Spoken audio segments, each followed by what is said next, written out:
O Hezbollah, cujo nome significa Partido de Alá, é uma organização política e paramilitar xiita transnacional, isto é, com mais de uma nacionalidade. Fundada antes da Revolução Islâmica, liderada por Khomeini, no Irã, seu objetivo inicial era apoiar a consolidação do poder do Ayatollah e seus seguidores. Naquela época, o Hezbollah ainda não era uma organização fortemente estruturada, funcionando mais como um movimento de grupos frouxamente unidos, geralmente centrados em torno de uma mesquita. No Irã, o Hezbollah desempenhou um papel crucial nas ruas, durante os primeiros dias da Revolução, confrontando fisicamente aqueles que o regime considerava contra-revolucionários. No Líbano, o Hezbollah se tornou uma força significativa na política, sendo responsável por diversos serviços sociais, além de operar escolas, hospitais e serviços agrícolas que atendem milhares de pessoas no sul do país. No Líbano, o Hezbollah surgiu inicialmente como uma milícia em resposta à invasão israelense de 1982, conhecida como Operação Paz para a Galileia. Durante a Guerra Civil Libanesa, o grupo continuou a resistir à ocupação israelense no sul do Líbano. Inspirados pelas ideias do Ayatollah Khomeini, seus líderes receberam treinamento e organização da Guarda Revolucionária Iraniana. Em seu manifesto de 1985, o Hezbollah estabeleceu 3 objetivos principais: acabar com qualquer presença colonialista no Líbano, levar os falangistas à justiça pelos crimes cometidos e instaurar um regime islâmico no país. No entanto, recentemente o Hezbollah tem mencionado menos a criação de um Estado Islâmico e não tem mais feito alianças baseadas em tendências religiosas. Apesar disso, os líderes do partido continuam a fazer declarações pedindo o fim do Estado de Israel, que consideram uma entidade sionista, construída em terras tomadas de seus proprietários originais. Bom, agora que sabemos um pouco mais sobre o grupo e o porquê de ele estar incluído nos conflitos iniciados pelo Hamas contra Israel, vamos aos mais recentes acontecimentos, com gravidade suficiente para preocupar a comunidade internacional. Israel está sendo acusado de ter feito ataques coordenados por meio de pagers, que explodiram próximos ou nas mãos de seus donos. A maioria membros com diferentes hierarquias dentro do Hezbollah.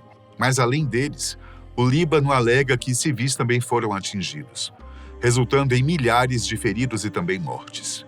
Nos cabe perguntar: uma guerra terrestre, em grande escala, se destaca no horizonte? Na terça-feira, dia 17 de setembro de 2024, membros do Hezbollah libanês foram surpreendidos quando seus pagers, aparelhos de tecnologia dos anos 90 para mensagens instantâneas e que não podem ser rastreados por satélite, como celulares, explodiram simultaneamente em vários lugares do país, inclusive na capital Beirute.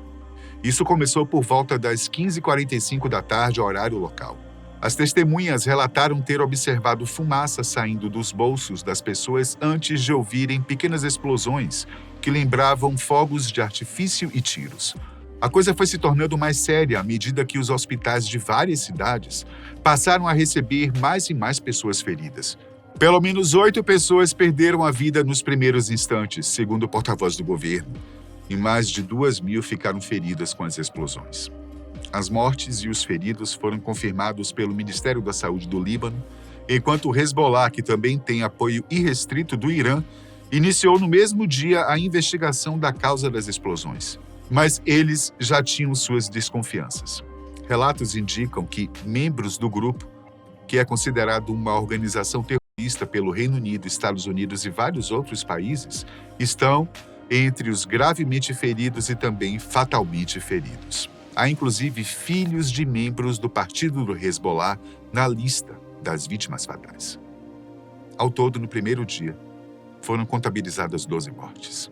Os vídeos e as fotos que circulam nas redes sociais mostram homens feridos sentados ou deitados no chão, enquanto outros são rapidamente levados a hospitais. Imagens de câmeras de segurança não confirmadas também parecem capturar explosões em lojas e até em feira aberta. Supostamente, o primeiro pager a explodir foi justamente o do homem que estava fazendo compras em uma feira. A partir disso, os demais começaram também a explodir nas mãos, nos bolsos ou próximos às vítimas. Os pagers, hoje raramente usados, foram adquiridos por uma empresa chamada Gold Apollo, situada em Taiwan. A empresa, por sua vez, defende que a fabricação é feita por uma outra parceira situada na Hungria. Mas o fato é que a empresa em si não tem qualquer parcela de culpa nisso. Pelo menos, não há evidências que façam essa ligação. Hassan Nasrallah, líder do Hezbollah, culpou os israelenses pelo ataque, dizendo que foi um golpe sem precedentes e que haverá retaliação. Por outro lado, o governo israelense não assumiu os ataques, mas ao mesmo tempo não negou que os tenha cometido. Mesmo assim, o ministro da Defesa israelense, Yoav Gallant, falou em uma nova fase da guerra, na qual o foco será a fronteira norte do país com o Líbano, onde o Hezbollah atua. E a pergunta que não quer se calar: como os pagers foram adulterados e como eles explodem? A primeira pergunta ainda não foi esclarecida, pois não se sabe como toda aquela quantidade de aparelhos teve os explosivos implantados. Alguns jornais citaram fontes do Departamento de Segurança dos Estados Unidos e também do Líbano, que informaram que os pagers foram adulterados pelo Mossad, o serviço de inteligência israelense. Ao todo, foram 4.000 dispositivos detonados entre terça e quarta-feira, segundo informou o governo libanês. Já as explosões ocorreram por meio de ataques cibernéticos, conforme citam os membros do Hezbollah. Os israelenses são também bastante famosos por seus conhecimentos em software, isso é, programas de computadores. O pessoal especializado simplesmente programou os explosivos para entrar em ação assim que uma mensagem fosse recebida. Evidentemente, essa mensagem teria que vir da cúpula do Hezbollah. No dia seguinte, 18, quarta-feira, walkie-talkies, são aparelhos portáteis de comunicação via rádio, também passaram a explodir.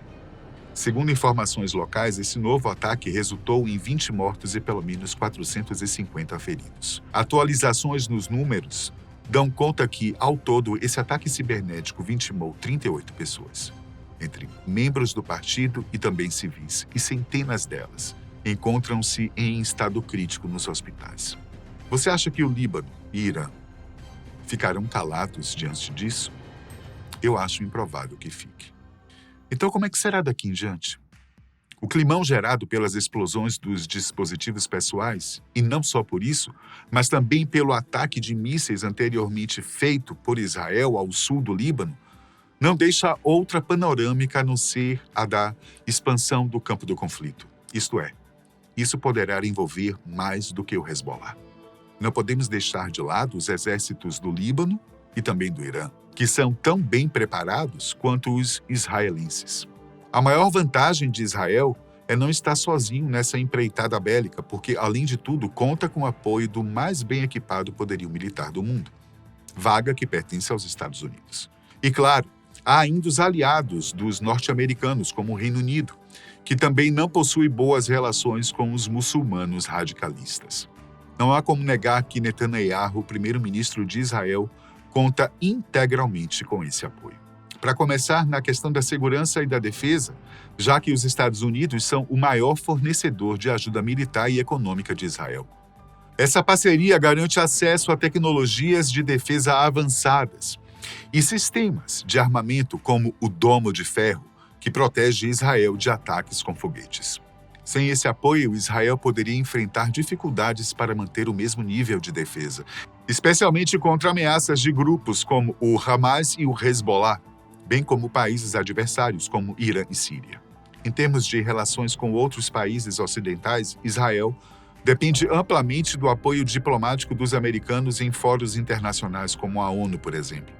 Se não houvesse esse apoio, Israel poderia enfrentar maior isolamento internacional e teria menos capacidade de bloquear resoluções desfavoráveis que condenam suas políticas, especialmente relacionadas à ocupação de territórios palestinos e assentamentos na Cisjordânia.